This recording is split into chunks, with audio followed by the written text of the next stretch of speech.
Support comes from the Missouri Forest Products Association, providing more than 41,000 jobs in the production of wood pallets, railroad ties, white oak barrels, hardwood floors, and more. Details at choosewood.com. From St. Louis Public Radio.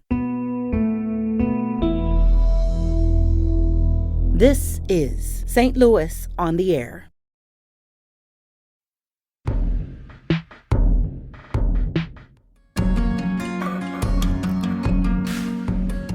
Welcome to St. Louis on the Air. I am Jeremy Goodwin. The St. Louis Kaplan Feldman Holocaust Museum had been closed for about 2 years, while the Jewish Federation of St. Louis invested $19 million into a much expanded and, dare I say, improved museum. It opens at a time of rising anti-Semitism in the United States. So how do curators urge visitors to learn the history of the Holocaust, while also looking at how hate and bigotry manifest today? Joining me to talk about that is Helen Turner. She's the museum's director of education. Helen Turner, welcome to the program. Hello, thank you so much. It's a pleasure to be here. It's a pleasure to have you, Helen. And I had the chance to visit with you last week and walk through the museum. And you're talking about this as a renovation and an expansion. But for a lot of visitors, this is going to feel like a completely brand new museum, isn't it? Definitely. I think, while it is a renovation and an expansion, it's also a reimagining of what the museum is and what the museum could be for the region. Well, the building is now 4 times bigger than it was. So in terms of what it is and what it can be, what does that allow you to do that you couldn't do before? First, on the practical side, it allows us to welcome so many more visitors. We can welcome more student groups, more adult groups, and of course more walk-ins on the weekends, which is fantastic. So physically, it allows us to accept more individuals, but it also really allows us to expand our message. We have renovated our permanent Holocaust exhibition, but we've also added things onto the building, such as our Impact Lab, which is where we take the lessons of the Holocaust and bring them to today, as well as our auditorium for public events, our special exhibitions room, and our state-of-the-art archive. So we've really become a really incredible facility. Well, offhand, I can't think of a lot of museums dedicated to a specific historical episode, right? Depending on how you count, there's about 15 to 25 Holocaust museums in the U.S. So why do we need places like this, like the St. Louis Kaplan Feldman Holocaust Museum? That's a fantastic question. People sometimes say, why build a Holocaust museum or why build it here? And the reason is, the Holocaust is a very specific moment in history, but it has lessons that are universal. While the Holocaust is a Jewish-centric story, it's not a Jewish solo story. There are so many other components to it, other voices embedded in it, and it really is a history that we all can learn from. Who is your typical visitor? Ooh, good question. At the moment, we've been open to the public, and so we have met some extraordinary folks from across the region, some driving quite a distance to be with us on opening weekend. But I think that primarily we'll be really looking to reach out to school groups. So that we get students through the door to really help them in their education, really 6th through 12th grade. Okay. Well, maybe this answer changes depending on the demographic, but what sort of understanding of the Holocaust do people typically bring with them in the front door there? And that's another great question. Some folks are deeply invested. They know a lot about the Holocaust. They are what we call deep divers in the museum world. They want to read every word in the exhibition. And then some folks are really just curious. They're not sure what the Holocaust was, or they know a little bit and they want to learn more. And then, of course, we have our school groups who, for some of them, this is their first encounter. So we really have to be prepared for every visitor and to meet them where they are when they come through our doors. Yeah. Well, this history is some pretty grim stuff. I imagine you don't want to downplay any of the horrors, but you also want to keep your visitors from, just shutting down because it can be too much sometimes. Right? How do you find the balance there?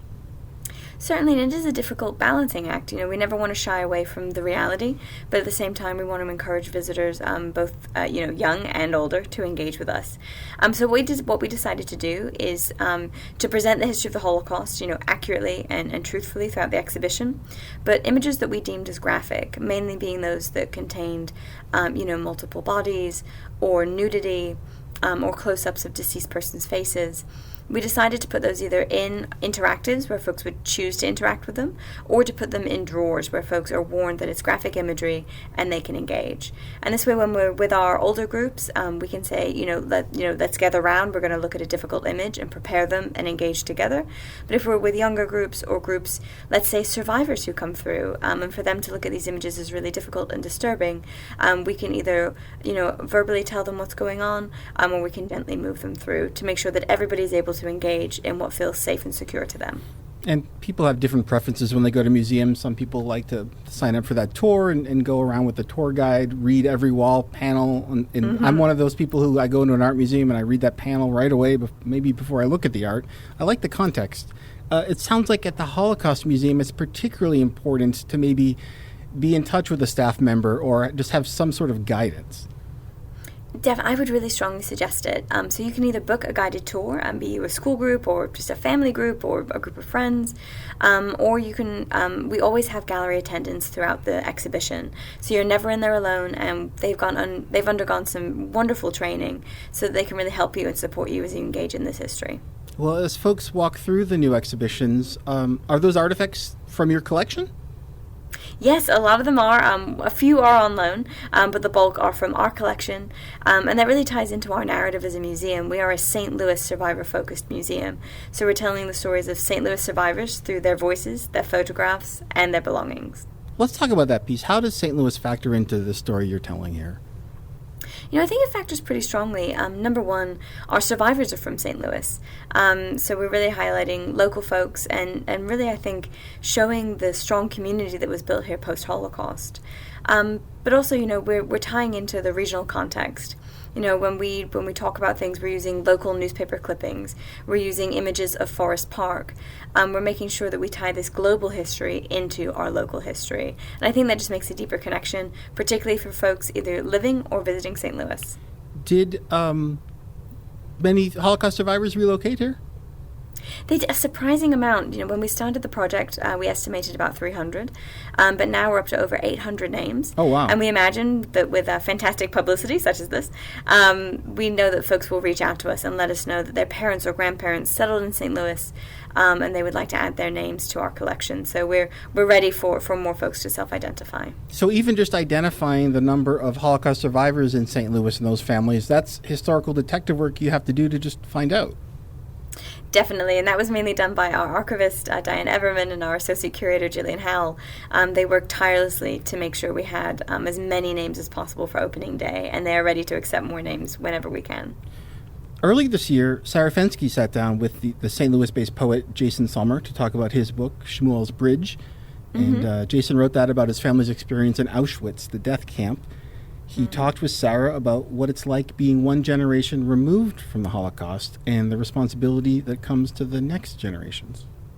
I had felt all my life so much the recipient of these stories, and sometimes the recipient of the fallout from survivors who had tough lives and were damaged badly sometimes. And it was a way of being an adult for me, to take some agency, to do the research. I think my bookishness of use, Yeah. And I was then able to feel like I was participating in some way, joining the story at the end. I'd often felt that I was the end of the story. I was told in a way, rather directly, that your compensation in some sense. Everything was taken away from us. This is what we get, children. Yeah. And Helen, what do you make of that? Does any of that sound familiar from talking to families of Holocaust survivors? It does sound familiar. I've had the privilege of working with large numbers of descendants of Holocaust survivors, and so much of what the author says rings very true. We seek as a museum to really show the full experience of survivorship. I think sometimes there can be a danger and a disconnect when we make Holocaust survivors, people who are, on a pedestal and these incredible heroes. Not to take anything from them or their story, they are exceptional human beings, but they're also full human beings who suffered from tremendous PTSD with very little resources, and we really want to highlight that they were full human beings. Well, it was St. Louis Holocaust survivors who founded the museum back in 1995, when it was a department within the Jewish Federation. Since then, many Holocaust survivors have died, and the history may seem more remote, especially to younger people today. In terms of just the job that a good Holocaust museum has to do, has your view of that changed over the decades? Is the mission any different now than it was in 1995? Yeah, that's a fantastic question. The mission, I wouldn't say so different, right? The mission is to teach the history and the lessons of the Holocaust.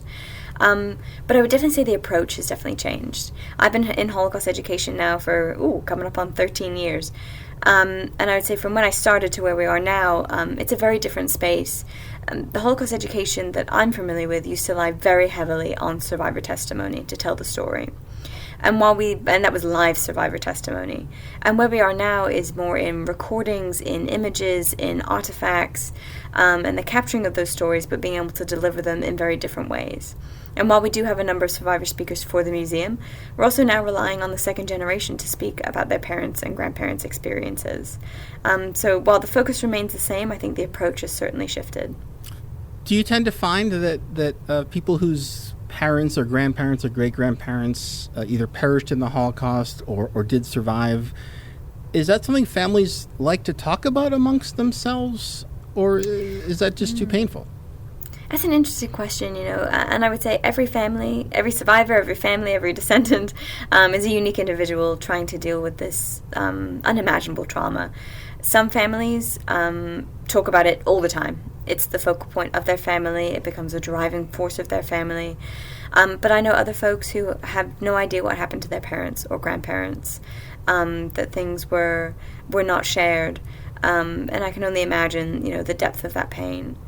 So it does run across a complete spectrum of how much people know and engage versus how much they don't know and how much they do not wish to engage at this time. And I do recall from the 90s and thereabouts the real the importance in Jewish communities about listening to firsthand survivor stories and documenting that history, just running a tape recorder and letting people talk about what they saw and what they experienced. Has the local museum here, have you participated in that at all? Oh, certainly. So our oral history collection is actually a very well-documented and surprisingly old one. It was started by Sister Prince, who's a local community member, back way before the museum opened in the 90s. And she really was a pioneer of oral testimonies of Holocaust survivors. And she captured some really beautiful and very raw testimony of people being, much younger, and also before the advent of Holocaust education. So we have an extraordinary collection there. And then many of our survivors have also participated in the Shoah Foundation project, creating Shoah tapes with volunteers, namely Marcy Rosenberg. So we have a beautiful collection of testimonies, and we're still collecting. We're making sure that anybody with a story, we record, we photograph, we document. The time most certainly is now. Yeah. Well, let's talk some more about what people are going to actually see and experience when they visit the museum. These are exhibitions. Many of the artifacts are coming from your archives, and I imagine you have other stuff that you can't even get into the exhibitions, right? Yes, we have a massive archive, and the beauty and the pain of designing an exhibition is what tells the story. You might have something absolutely fascinating, but if it doesn't quite fit within the realm of the central narrative, then that's what we would say for a special exhibition, which we have many planned. Let's talk about some pieces people are going to come across that you think are particularly important to the collection. Is anything that comes to mind?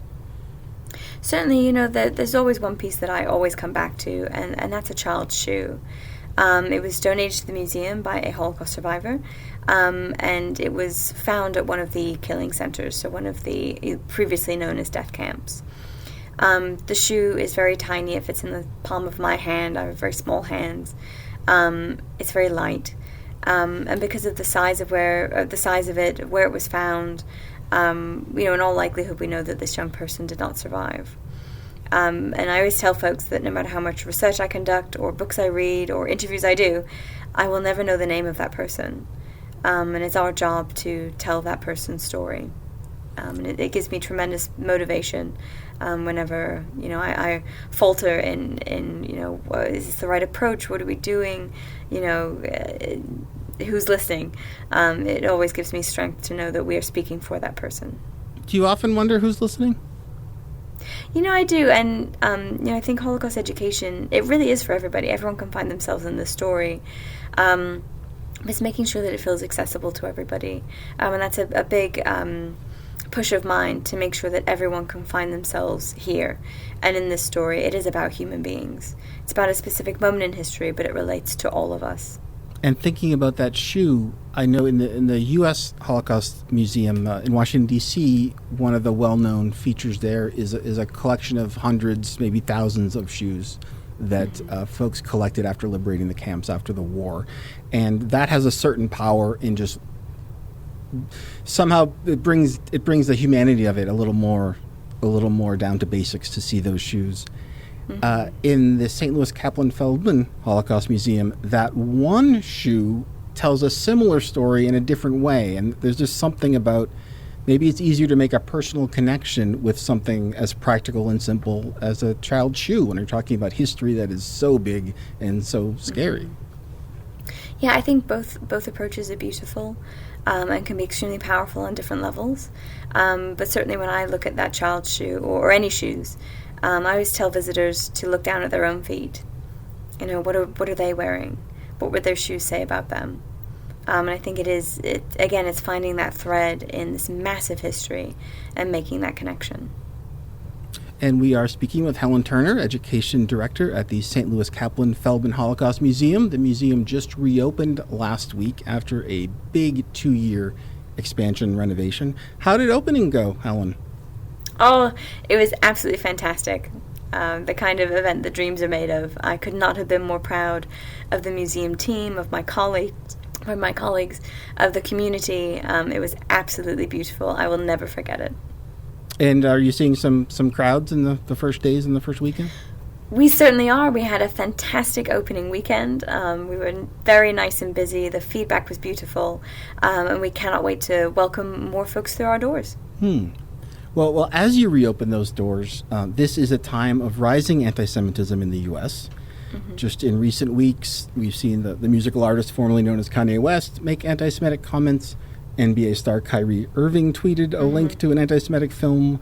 Former President Donald Trump posted that American Jews need to, quote, get their act together and support Israel more, quote, before it is too late. When prominent people say anti-Semitic things online or in an interview, does that have an impact on what happens in the streets? Certainly. And I think especially, the folks that you've mentioned and others like them have extraordinarily large microphones from which they speak. And, we see the effects taking place. And I think some of those can be quite physical. Some of those are verbal. It's an uptick on things online. And what I always caution people is that while some of these people have much larger microphones or platforms, they are not lone voices. And we need to make sure that we call out anti-Semitism when it is on a big stage and when it's on a small stage, in our schools, in our workplaces, in our friend groups, and to make sure that we really sound the alarm of how dangerous this rhetoric can be, and it does have true life implications. And the Anti-Defamation League tracks what they call anti-Semitic incident in the U.S. That it's a range of things. It could be a violent assault. It could be graffiti, vandalism. Those incidents had been decreasing for 15 years until 2016. Now they are increasing every year. They're at their highest level since the ADL started tracking in the 1970s. We talk a lot about white supremacist groups, and they have come out and many have supported Donald Trump. They like what they hear and they see from him and talk about how they support him. Do white supremacists target Jews as well? Certainly, sometimes a lot of those things are connected together, and you certainly see anti-Semitism being tied to white supremacy. But I think really it's forms of extremism. We're seeing a rise in extremism, and I think with extremism comes blaming of different groups, and the Jews have been historically blamed, and anti-Semitism has very deep roots. It's often called the longest hatred.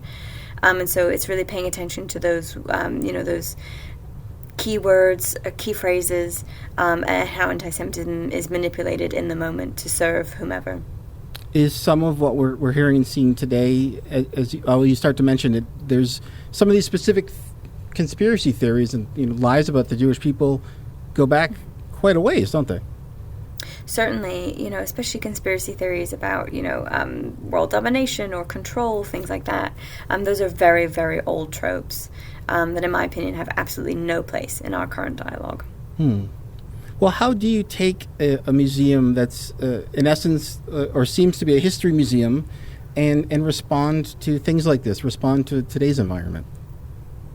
Yeah, which is a great question. And I think, we are a history museum, but I firmly believe that museums need to be active spaces. They cannot simply hold the past, they must speak to the present. And so it's really our job, number one, to call out anti-Semitism, but also bigotry, prejudice, hatred, in all forms that we see it, but then also to help folks come up with action plans. I'm a big believer that, words are fantastic, but let me see your action. And so we really want to stand shoulder to shoulder with those who are being affected. We want to raise our voice in community with others, and to make sure that we respond in the moment. We don't want to just be a place where history is housed. We want to be an inspiration for how history is made. I think one of the things that makes your facility stand out from other Holocaust museums is the new Impact Lab. What happens in an Impact Lab? What's that? Certainly, the Impact Lab is an extraordinary space. It's really where we take the lessons of the Holocaust and apply them to today. So many, Holocaust museums, other museums say, you've learned this very difficult history, and now go forward and change the world. And for, a 13-year-old or myself, a 33-year-old, that's an extraordinarily hard message. I don't know how to do that. And so the Impact Lab is really your practice space of how do you raise your voice? What does it look like to stand up and speak out? And how can we practice, some smaller scenarios and then some harder scenarios? So for me, it's almost, it's a gym, it's a workout for how to respond in the face of hatred and bigotry. Well, let's talk about what actually happens in that room. So this is a 15-minute experience, right, for visitors. What happens as they go through that space? Certainly. So it's a 50-minute experience, 50, and visitors are broken up into 3 groups. It's always a facilitated space with an Impact Lab facilitator, someone who can help with the conversation. And the 3 spaces, the first one is on hate crimes and genocide. Here we are asking our visitors simply to bear witness. We have 7 genocides and have 7 hate crimes, along with an introductory film. And folks are really just listening to those voices of other survivors and victims, to place the Holocaust in a context, and also to get really clear with what we mean about genocide and hate crimes. What are those things, and how can we respond? The next section is called the Spiral of Hate, and here's where we look at how we get to genocide. Genocide rarely happens overnight. There are so many layers that go into it. Prejudice, violence, discrimination, all different layers that build up to genocide. How do we identify those layers, looking at the Holocaust as a case study? And then how do we respond? It's one thing to know and say, okay, this is how I see how genocide escalates. It's a whole other thing to say, how do we de-escalate? And looking at individual actions when we see prejudice or bias, and looking at governmental actions when we're really looking at genocide. And then the final section is really more about, your reactions, how you will handle things in the face of, hearing a racial slur, hearing anti-Semitism, seeing discrimination. We give folks a series of scenarios, and you write down how you might respond. And we ask people to begin in reality. How would you really respond? I'm a very shy person, so I tell people I'm not going to be the person that stands up and says, that word was deeply offensive to me, please don't say that word. It's just not in my nature, especially if I'm in, let's say, a workplace environment, or I'm trying to make new friends or something like that. So my real world response is probably to look at my phone and kind of avoid. But I want to grow from that response. I want to do something differently. So how do I practice the language I want to say? What does it feel like to stand for a few minutes in a room and say it out loud and practice and practice? And really you're growing those muscles so that when you are in that situation, you have some muscle memory, you know what to do, and you feel confident in your word choice. So this isn't about introducing a situation and instructing people in the one correct response you're supposed to do. It sounds like this is tailored to the individual. 100%. We all respond differently. We're all in different bodies, having different experiences, walking through the world, and we're perceived differently by different groups of folks. And so really making sure that A, we're physically safe in the situation, and B, what does that situation call for? Is it the kind of situation where you need things to kind of simmer down, and then you approach the victim and say, my goodness, I'm so sorry that happened to you, how can I help? Or is it a kind of situation where you're with a group of friends and you're like, hey everybody, I don't agree with that language, please don't use that word around me. So really making sure it's custom fit for you and it's realistic. There's no point in having grandiose expectations of ourselves and then feeling disappointed. Let's build on the reality. We all have incredible strength and skills within us. Let's build on that. The impact I haven't heard of something like this before. Do other Holocaust museums have spaces like this? I think other Holocaust museums, they're exploring things like human rights, they're exploring, how to be an upstander, but I've never seen anything like the Impact Lab. I truly think it is an incredibly unique space, and I'm so excited to see what our visitors make of it, and also where it falls in Holocaust museum trends, and what other museums will do with it, and where they'll take, hopefully, a good idea. And it sounds like this is not just exploring Jewish history. No, it's really exploring all different kinds of genocides and hate crimes, different forms of bias and prejudice. And again, here's where every visitor can see themselves in these stories. It's a story of us. It's of how human beings treat each other. But it comes from a very brave space of let's explore together. Let's really look at our world and our society, and then how do we respond? What changes do we want to make? And you mentioned where you stand with other Holocaust museums. I imagine there's professional groups where you get together, you stay in touch. Is there one particular trend that museums like yours are facing right now that you're trying to respond to, or an innovation you're aiming to make? Certainly, there are definitely a lot of professional organizations out there for Holocaust professionals and museums. I'm very lucky that the museum, the St. Louis Kaplan Feldman Holocaust Museum, is a member of the Association of Holocaust Organizations, which is a wonderful organization. And we do get together and talk about what are the trends in Holocaust education, where are things going, what's effective, what's not so effective. But you really do see this expansion of Holocaust education to make sure that we are carrying the lessons of the Holocaust forward, and to make sure that we're doing it in dynamic ways that engage new students and new visitors in this profound message. Helen, thanks so much for joining us today. Oh, thank you. It was an absolute pleasure. Thank you very much.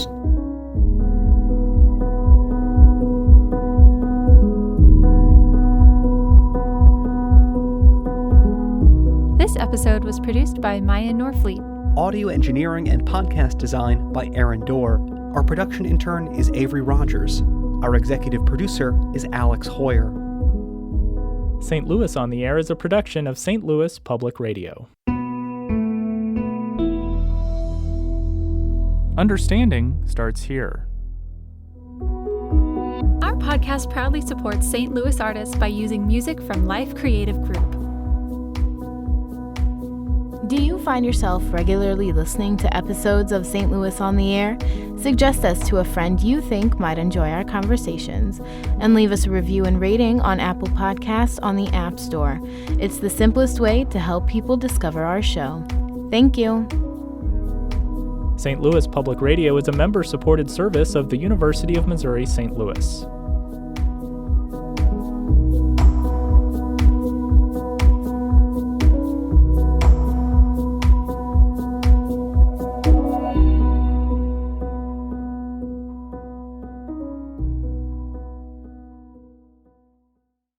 Support comes from the Missouri Forest Products Association, committed to conservation and careful management of the state's forests to make them more resilient and better habitats for wildlife.